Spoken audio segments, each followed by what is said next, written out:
Здравейте, приятели!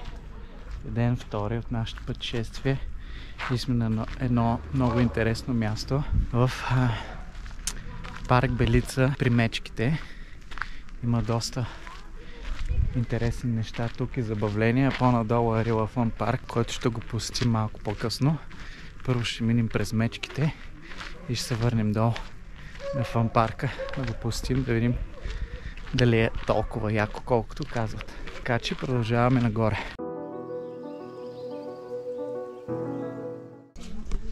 Я да видим сега, ако се качим на кулата, дали ще видим някой мечок.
На един бут.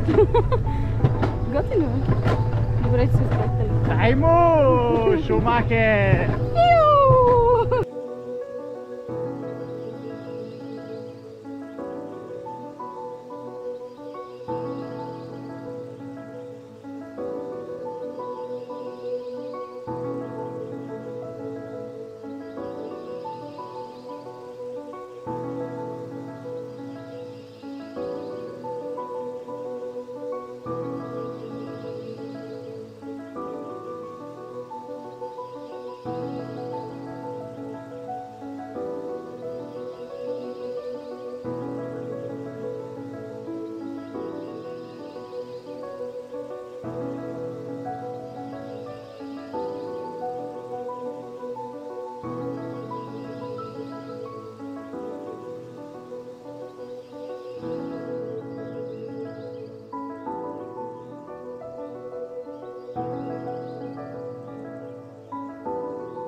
Алонсо с Верстапен. Двойно спускане. Охо, да. Хареса ли? Готино е, да. Ма много кратичко. Малко е кратичко, за 3 минути се слиза. Има на места, където мога да развиеш скорост. Само управляваш. Даже един чичо ни се скара, че сме били спрели. Да, пък то ние вече бяхме долу спрени. Те автоматично те спира самата... Да, то автоматично те спира и той зад нас е надяна. Яйци ни направи. Захача за едни и те изтегля. Та така. Иначе 15 лева за 3 минути фърчат. И сега отиваме да апнем. Защото трябва да са хамка.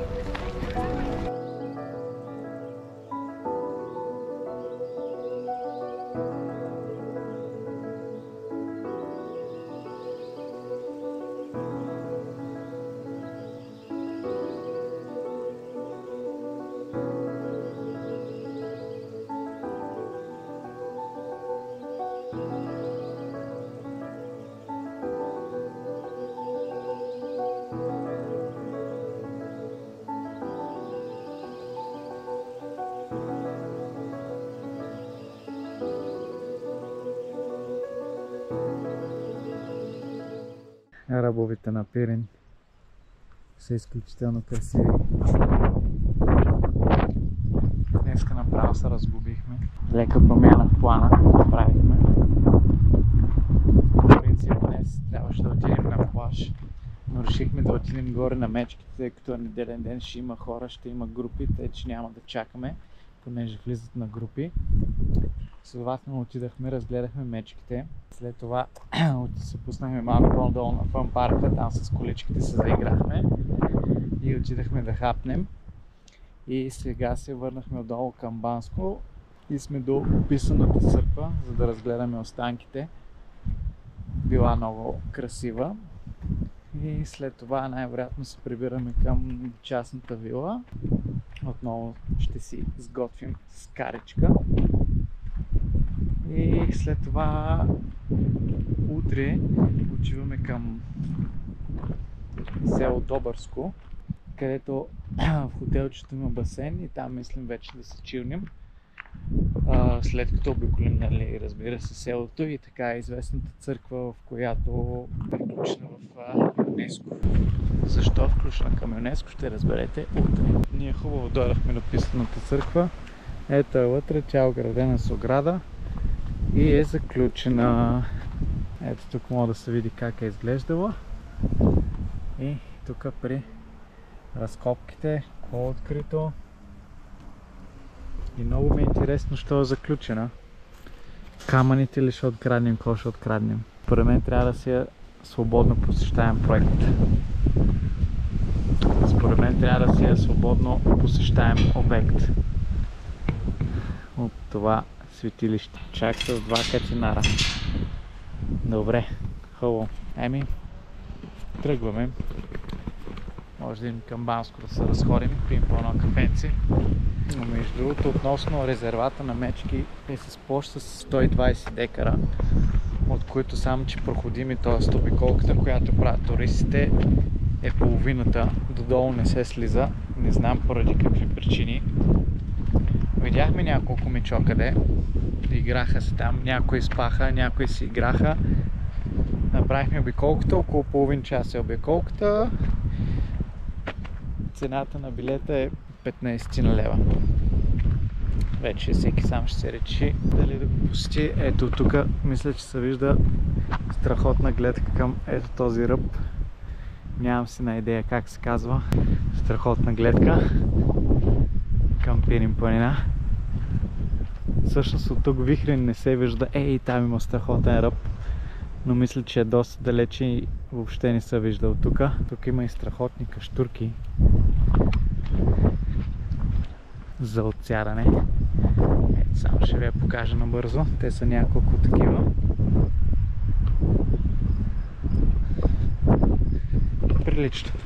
И готино, тъй че продължаваме към Банско. Да се разходим и после да олабим. Айде! Ето, че пристигнахме в село Добърско. Настанихме се в хотелчето, което е уникално и после ще ви го покажа. Има си басейн, големи стаи, имаме храна, Направо си е топ. От едната страна се вижда Рила, от другата страна се виждат ръбовете на Пирин. Но за това после ще ви покажа. Сега отиваме в селото да видим тази църква, която е включена в ЮНЕСКО. Там ще ви разкажа и защо. Доста интересно е направено.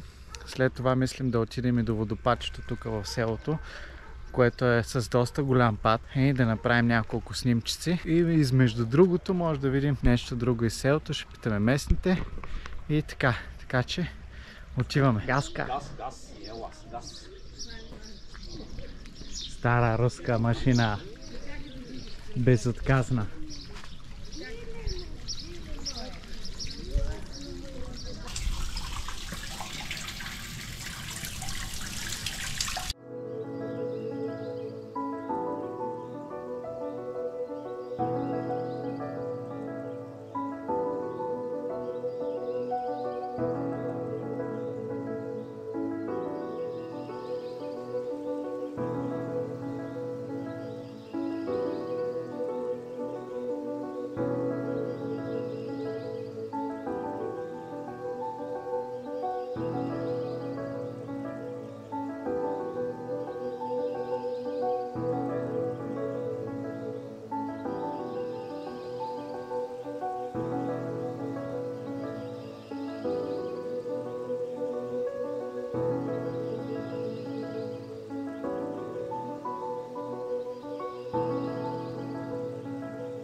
Намираме се в църквата в село Добърско, която е единствената в България, посветена на свети Теодор Стратилат, мисля, че беше. Църквата е много красива, тя е включена в световното наследство на ЮНЕСКО.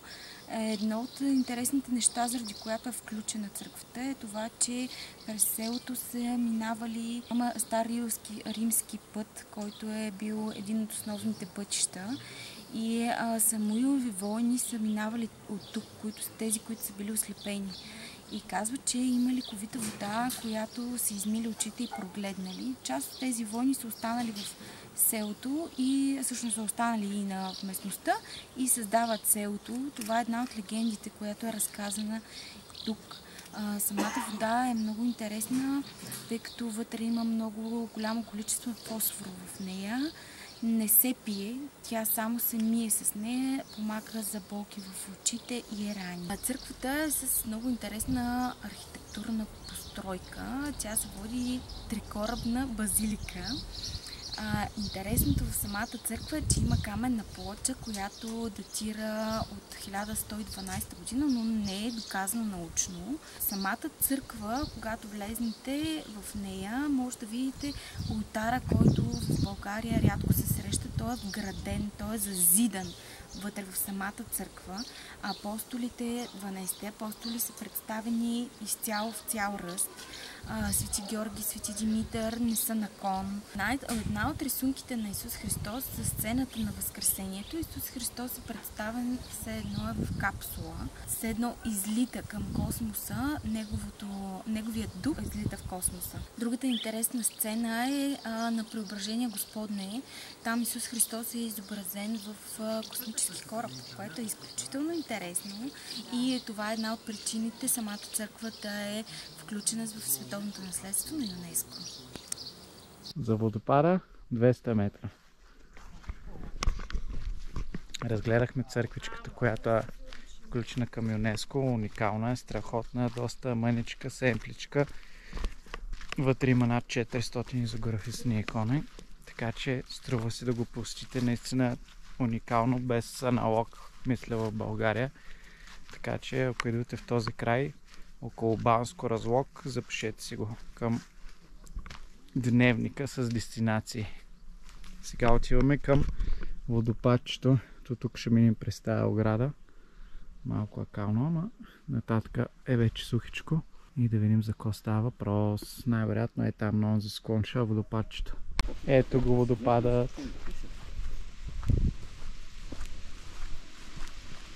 Ето и то. Тук почва да се вижда водопада. Ето тук може да се слезне и за надолу. Надолу да го гледаш.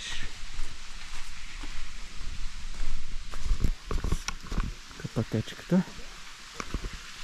Водопада е изключително близо до селото, така че може набързо, не повече от 5 минути е от улицата и може да се посети. Охо! Доста е висок. Тук се вижда чак додолу. На камерата едва ли ще се вижда, но е доста висок. Има си вода. Долу има и леко джакузи. Тук обаче не се минава. Да, ама ние ще прескочим, за да видим за какво става въпрос. Между другото трябва много да се внимава тук, понеже е пропастно. Водопада е пропастен, отвес и задължително трябва да се внимава. Ето тук съм надолу се спуска скалата. В момента няма много вода, но е достатъчно. Ето тук надолу тръгва. И тук надолу тръгва, вече е пропаст. И тук, ако мога, ще ви покажа.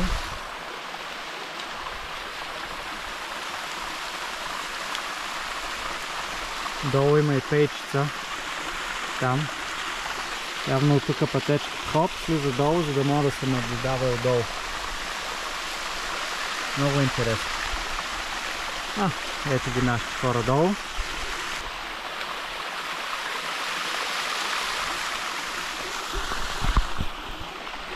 Така че мисля да се върнем и аз да слезна там долу. Тук нямаме работа.